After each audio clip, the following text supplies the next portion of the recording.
Just gonna wait for you guys to come on in. How's everyone doing? Happy Monday. Hopefully it's not too cold where you are, or the storm was not too bad. Star Rose, good morning. I don't have a lot of time today, but I wanted to talk about I-751s when you're filing.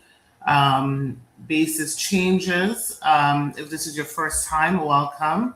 My name is Aisha Chidole. I am an immigration lawyer here in Atlanta, Georgia, but I present clients all over the United States, which are family immigration matter, humanitarian-based cases, appeals, waivers, noids, and all of that good stuff. Someone says it's pretty cold in Texas. Okay. It's also really cold here in Atlanta. It didn't snow as much as we thought it would. It was ice, but because of that, they've closed everything. Like school is closed. The roads. They're basically advising people to drive safely because of all the ice. Mr. Rich Johnson says, "Good morning. The weather is great here in Orlando." Yeah, Robert and the rest of us who are freezing. Okay, so guys, I want to talk about I-751s. And this is especially for those who initially start out with a joint filing of your I-751. And if you don't know what an I-751 is, an I-751 is basically the application that you file after you've had a 2-year conditional green card. And then you file for removal of conditions on your green card to remove that 2-year condition so that you can get a 10-year green card. And so typically, normally you will file with your spouse. If you're a child and it was a parent that filed, you would file with that person asking to remove those conditions. If you are no longer eligible, typically you can request a waiver. A waiver would be one of 4 things. A waiver could be based on maybe a spouse passed away, or you and the spouse is divorced. Filed for divorce, or there's extreme cruelty and abuse, or you're going to experience extreme hardship if they don't remove the conditions. With that, you don't necessarily have to show good faith marriage, but you have to show extreme hardship. That's the most difficult one to overcome. So, but specifically, I want to talk about people who struggle with,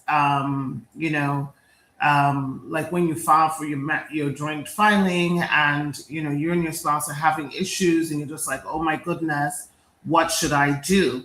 There is such a thing as amending your application. So meaning, even if you filed with your spouse and now you guys are divorced, you are still eligible to request a waiver based on that divorce. The mistake that I see a lot of people making, and then that's when they come to us, and that's when there's an issue, is once they're no longer eligible for a joint filing, they just keep quiet and don't do anything about it, and somehow pray, wish, and hope that they will just be bypassed for an interview so that they just don't have to worry about it. And then, or sometimes they'll go as far as being divorced and then still filing for naturalization, knowing that they are divorced. So, you guys want to make sure that you are notifying USCIS. You want to make sure that you're notifying USCIS once your status changes. So, i.e., if your case is still pending with the joint filing and then you and your spouse are now divorced, you want to notify USCIS and let them know that you're requesting a waiver of joint filing because you're now divorced, and here is proof of your divorce. You don't want to send them saying, I have a pending divorce. You want to have proof that your divorce has been finalized. The same thing applies if your spouse later becomes abusive. You want to send proof with your request for an amendment to that of abuse. Same with extreme hardship. So it's really important that you guys do this, because if you end up getting approved, let's say your interview is bypassed and you get approved and really you were divorced, so you really shouldn't have been approved, what ends up happening is that they can revoke your green card at the time you apply for naturalization, saying that you misrepresented yourself, or that they weren't meant to approve you because you never notified them. So this is something that's more common than it should be. And so I just hope you guys understand that there are waivers available. The key is taking advantage of the waiver, using the waiver instead of just hoping that nobody just knows that you're divorced or you're separated or whatever the case may be. Okay. Someone is asking, how do you notify them about divorce and request a waiver? You notify them through applying to USCIS. Typically you want your receipt notice to show that you are in fact, you do in fact have a pending case. You want to write your affidavit and everything that happened, supporting evidence, and specifically state that you are requesting a waiver. Usually the contact information is going to be in your receipt. Notice somewhere on the bottom left, if your case has reached the field office, then you want to notify them at the field office.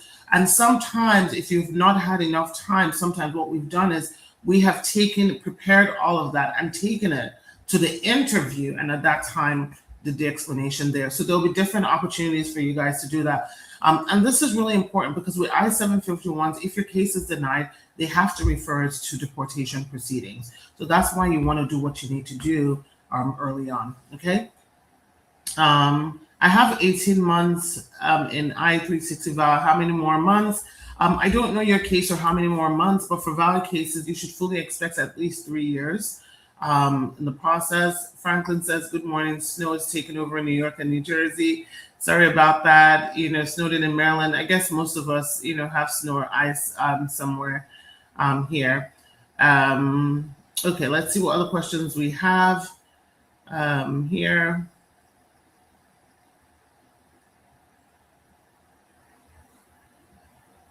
Okay, what if you and your spouse are separated but still legally married, but you have another baby for someone else? What will happen now? Well, the answer will depend on whether or not you have a good faith marriage and why are you and your spouse legally separated as opposed to having a divorce. If you've moved on and you're having babies with other people, why are you not divorced, right? Why are you holding on to that marriage and your relationship with others? It is very specific to the case. So usually we would want to screen you to understand, well, what caused the separation? Are you a victim of extreme cruelty or battery? If you're not a victim of extreme cruelty or battery, what is holding you from divorcing your spouse since you've moved on to somebody else and remarried? Understand that no matter what waiver, if you request a waiver for abuse, if you request a waiver for divorce, understand that with those two waivers or even a waiver for death, you must be able to still prove that you had a good faith marriage with your spouse. What does a good faith marriage mean? It means a genuine and legitimate marriage.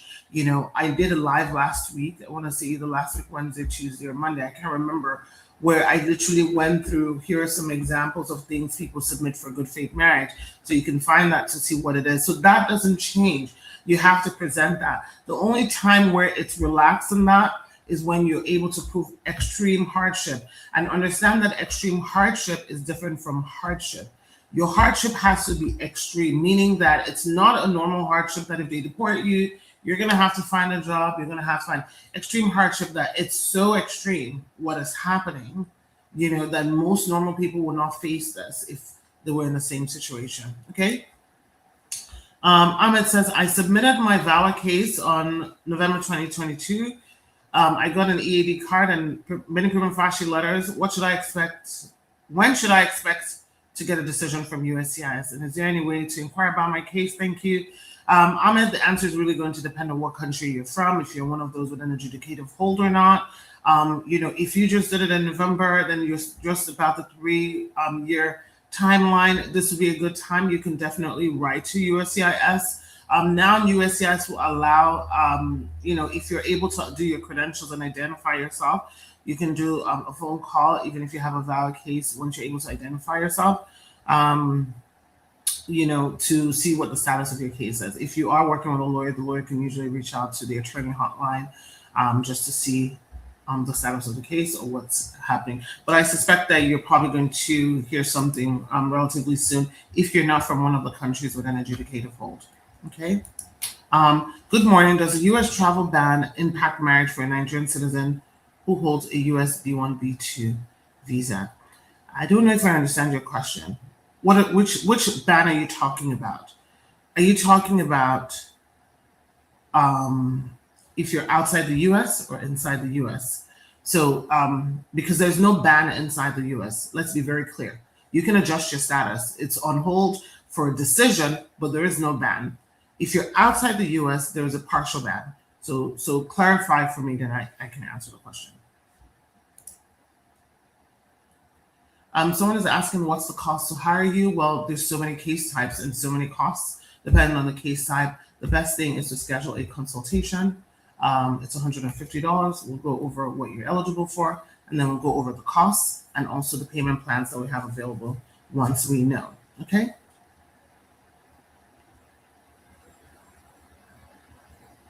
Are they still giving out green card for marriages? Of course, they're still giving out green card for marriages. Why wouldn't they be?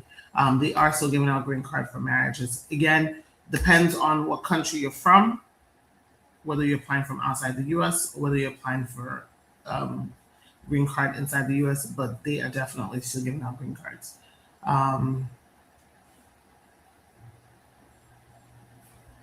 Okay. I filed for VAWA in 2023 and currently have a work permit. I'm now in a relationship. Can I divorce my abusive spouse and remarry?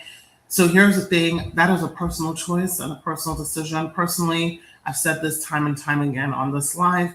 If I was eligible for something on my own, I will not rely on somebody else to make me eligible for something, especially if that person can change their mind or you guys can decide we're going to break up and then the person says, I'm not helping you file. So personally, if it was me personally, I will not remarry someone else. You can be in the relationship with the person, but I will not remarry them until they make a decision on my VAWA. That said, if you want to do it, you're entitled to do it. You know, nobody's holding you or stopping you from doing that. But understand that the minute you marry that person, your VAWA case is no longer valid. So your VAWA case will have to be withdrawn and you will have to refile with that person. Now, some of the things that you're going to have to take into consideration is that you refile with that person means that one, you're relying on that person and hoping that that person doesn't disappoint you. Number two, you most likely will get a 2-year conditional green card. Number three, you most likely will be looking at, depending on what country you're from, what adjudicative hold that you might be dealing with. So do with that information what you will. I'm from Nigeria and I got naturalized. Can I request for my passport without any issue? Absolutely. Once you're naturalized, you're a U.S. citizen. So you are now a U.S. citizen. Congratulations. Go request for your passport. I haven't received any updates of my waiver from Joint Filing for 1 year. What should I do now? Nothing. That's a normal timeline. It takes about 2 years, which is why they give you a 48-month extension when you file for I-751.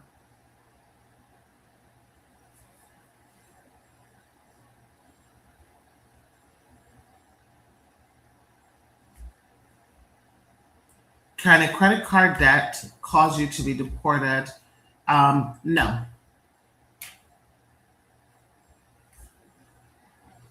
I'm from Nigeria and currently residing in the US. Does the ban affect me from filing for a marriage-based green card? There is no ban in the United States. So if you are from Nigeria, filing for adjustment of status in the United States, you can file for adjustment of status in the United States. There will still be a delay, though, in them reviewing your case, but there's absolutely no ban. The ban is only for outside of the United States. And I have all this information on my page, so you should be able to see that there. Okay.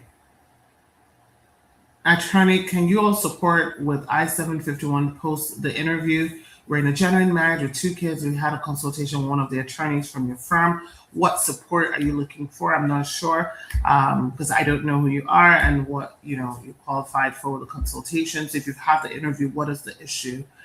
Is it just you're trying to figure out when they're going to make a decision, or what is it?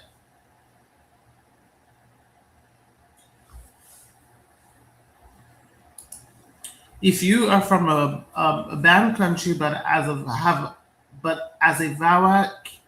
a VAWA case, will it be put on hold? Also, Tanzania, if you are from one of the countries with an adjudicative hold here in the United States, there is going to be a delay in the process. I heard this from the grapevine, so I'm not very, very sure this information is true. So take this with a grain of salt. In fact, maybe I shouldn't even say it because I don't know if this is true, but I mean, I heard it through an ILA listserv, but basically they're saying that sometime in March. They are going to have directives of how they want to review the cases of adjudicative hold. But again, guys, this is literally speculative. You know me, I literally need to see things in writing from the governing authority to be able to really give you. So, I mean, while they had said April, it seems that by March we might know something. But again, I'll keep you posted. Like I said, our clients are still getting interviewed. It's 50-50 though. Like, where some of our clients that have this adjudicative hold, they're getting interviewed and USCIS would say, we'll still, like, we call and say, well, are you guys canceling the interview or should they attend the interview? And they say attend the interview. And, they'll tell them, we're recommending for approval. But again, until we know when the adjudicative hold is removed for them to recommend for approval, I can't really give you a timeline. But if you are in the US, you should definitely be filing for adjustment of status if you're eligible. There's no ban here in the United States. Is it safe to travel with real ID if you don't have a criminal record? Yes, it is. All right, guys, I got to jump off. I didn't have a lot of time today. But if you'd like to schedule a consultation, call our office. It's 407-995-6567. You can also send a WhatsApp to, we have another phone number, which I always forget. It's 678-325-1037. Or you can send a WhatsApp to 404-333-8751. I hope you guys have an amazing Monday, and I'll be back on live tomorrow at 10 a.m. Eastern Standard Time. All right, guys. Bye.